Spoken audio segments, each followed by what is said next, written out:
جنبنا الفتن يا رب جنبنا المحن يا رب جنبنا الفتن يا رب جنبنا المحن قوة الزلزال موج البحر ثار ولا سكن غطى السواحل وارتخى لهمتنها وجنوبها حاف المباني والشجر والناس يدفنها دفن وبظرف ساعة ضاع طالبها على مطلوبها ومن قوة الزلزال موج البحر ثار ولا سكن غطى السواحل وارتخى لهمتنها وجنوبها حاف المباني والشجر والناس يدفنها دفن وبظرف ساعة ضاع طالبها على مطلوبها.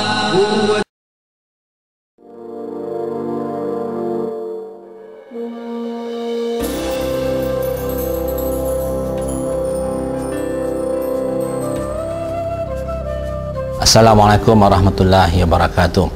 Umat Islam merupakan umat terbaik dan sudah tentulah kita mempunyai musuh, dan musuh yang memang abadi, yang mempunyai perancangan yang telah diberikan peringatan oleh Allah Subhanahu Wa Taala adalah orang Yahudi dan Nasrani. Dalam Al-Quran yang sering kita baca dalam suratul Al-Baqarah ayat 120, A'udzubillahi minasyaitonirrajim, walan tarda ankal yahudu walan nasara hatta tattabi'a millatahum qul inna hudallahi wal huda wa taba'ta ahwa'ahum ba'dallazi ja'aka minal ilmi ma laka minallahi waliyyin wala nasir. Ini bermakna bahawa Allah memberikan peringatan orang Yahudi dan Nasrani itu tidak kereda kepada Islam, sehinggalah kita ikut cara fikir mereka, cara berpakaian mereka dan segala-galanya. Dan Allah katakanlah kepada mereka itu petunjuk Allah lah petunjuk yang baik. Dan selepas datang semua petunjuk ini, kalau kita masih ikut lagi orang Yahudi, maka kita akan ditinggalkan oleh Allah SWT. Allah tidak menjadi wali, tidak menjadi pembantu, penolong kepada kita. Ini sangat kita takuti, dan kita tahu bahawa musuh tahu. Dan kita dapati daripada begitu banyak berita-berita yang dikeluarkan, umat Islam digambarkan sebagai umat yang jahat, penjenayah, jumud, mundur ke belakang, anti-establishment dan seumpamanya. Ini merupakan satu warna-warna yang telah dipropagandakan demikian rupa. Dan peristiwa September 11 merupakan satu peristiwa kemuncak, sesuai juga dalam surah Al-Baqarah ayat 217 yang mengatakan bahawa musuh ini, orang Yahudi ini, orang Nasrani ini sanggup berperang, memerangi kita dari segi fikrah kita, memerangi ekonomi kita, memerangi dalam bentuk fizikal dan sebagainya. Kita dapati bahawa mereka merancangkan segala ini dan mereka mewarnakan dengan warna yang sungguh jahat kepada orang Islam. Dan ini merupakan satu kaedah untuk mereka menjustifikasikan tindakan ganas mereka, tindakan biadab mereka ke atas umat, bukan saja umat Islam tapi umat-umat yang lemah.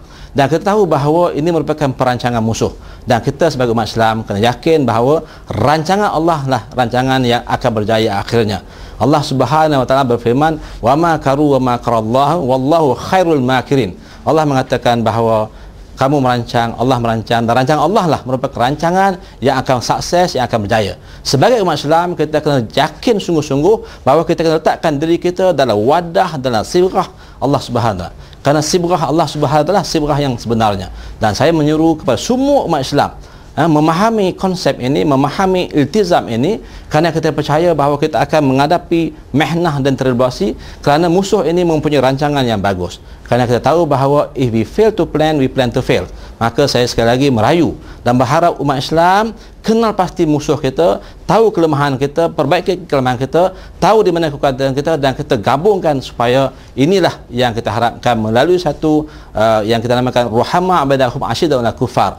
Dan saya percaya bahawa pertembungan ini merupakan satu pertembungan yang real, dan kita kena hadapinya dengan sungguh-sungguh dan real. Allah Subhanahu Wa Taala juga mengingatkan kepada kita bahawa segala yang hendak kita capai ini pasti akan menghadapi rintangannya. Kerana Allah Subhanahu Wa Taala berfirman yang selalu juga kita baca bahawa fa iza azamta fatawakkal 'ala Allah innallaha yuhibbul mutawakkilin. Selepas kita berazam sungguh-sungguh ini untuk mengimbau semula, mendapatkan bukti-bukti yang jelas, dan kita dapati bahawa begitu ramai juga orang yang bukan beragama Islam, apatah lagi orang Islam, tahu bahawa peristiwa ini merupakan rancangan musuh kita, dan sekarang mereka membuktikannya melalui penyiasatan-penyiasatan individu dan juga mereka-mereka yang menjadi saksi ketika itu bahawa ternyata peristiwa ini merupakan satu peristiwa yang direkayasa oleh musuh untuk memberikan satu imej yang sangat buruk kepada Islam. Bagi itulah saya harapkan umat Islam bangun dan bangkit memberikan penjelasan, dan saya percaya bahawa penjelasan ini perlu. Dan kita harapkan segala penjelasan melalui bukti-bukti yang nyata ini akan menyedarkan umat Islam bahawa kita kena betul-betul mempunyai strategi dan ambillah langkah-langkah yang perlu. Dan saya percaya kita boleh bertindak secara individu, bertindak secara kumpulan ataupun secara harakah, dan juga melalui program-program yang terancang sama ada dalam jangka pendek ataupun jangka panjang. Dan saya harap apa yang hendak kita bongkarkan ini merupakan satu yang diredai oleh Allah Subhanahu Wa Taala, insya-Allah. Assalamualaikum warahmatullahi wabarakatuh dan salam sejahtera. Tidak ada sesiapa yang dapat menyangkal bahawa kita semua telah dikejutkan. Seluruh dunia telah dikejutkan dengan peristiwa September 11, 2001. Kejadian yang begitu tragis ini merubah pandangan dunia terhadap agama Islam yang selama ini dikenali sebagai pencinta kedamaian.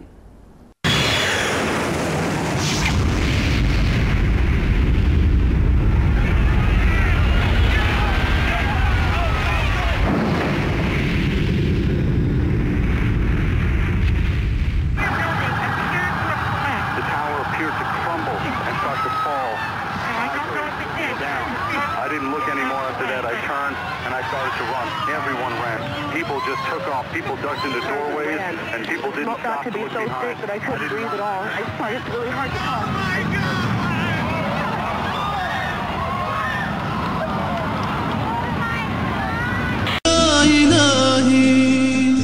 Ya ilahi, ya ilahi.